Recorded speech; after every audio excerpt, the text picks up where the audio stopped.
This video is describing resting membrane potential in a cell. First, we will discuss the cell membrane.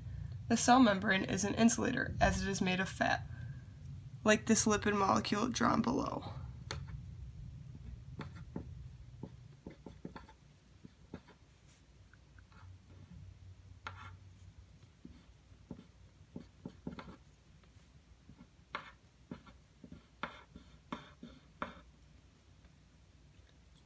This lipid molecule has long hydrocarbon chains.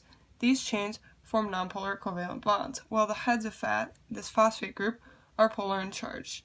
These ultimately both create the phospholipid bilayer, a sheet of phospholipids 2 molecules thick, with hydrophilic heads facing outwards towards the watery environment and hydrophobic tails facing each other. For our purposes, these two lines will signify the cell membrane. The cell membrane also holds channels, allowing ions to passively move between the outside and inside of the cell. Ion channels formed from channel proteins are selective to ions based on the diameter of the pore and the nature of the R groups lining the channel. These can also be gated, meaning they can be opened or closed by changes in the microenvironment. When they are closed, they prevent ions from moving through. We will discuss forms of active transport later. Now let's transition to resting membrane potential. Resting membrane potential is the difference in electrical charge across the membrane due to all living cells being in a state of chemical and electrical disequilibrium. The resting membrane potential of a cell is around -80 millivolts, signifying the charge difference between the outside and inside of the membrane. The cytosol along the inside of the cell has a negative potential due to organic ions like phosphate groups, which are present in DNA and ATP, while the outside of the cell has a net positive charge. When considering specific ions, potassium has a higher concentration inside of the cell and a lower concentration outside the cell. Therefore, chemically it would like to move out, but electrically it would like to stay in the negative environment.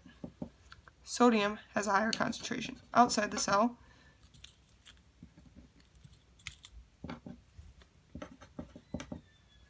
chemically it would like to move in, and electrically it would also like to move into the negative internal environment of the cell.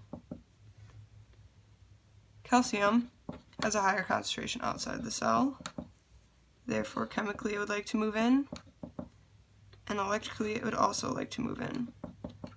Lastly, chloride has a higher concentration outside of the cell. Chemically it likes to move in, and electrically it likes to stay out in the positive environment. Sodium and potassium are moved through leak channels and an active transporter. Leak channels are voltage channels, similar to these ion channels, that allow sodium and potassium to move down their concentration gradients.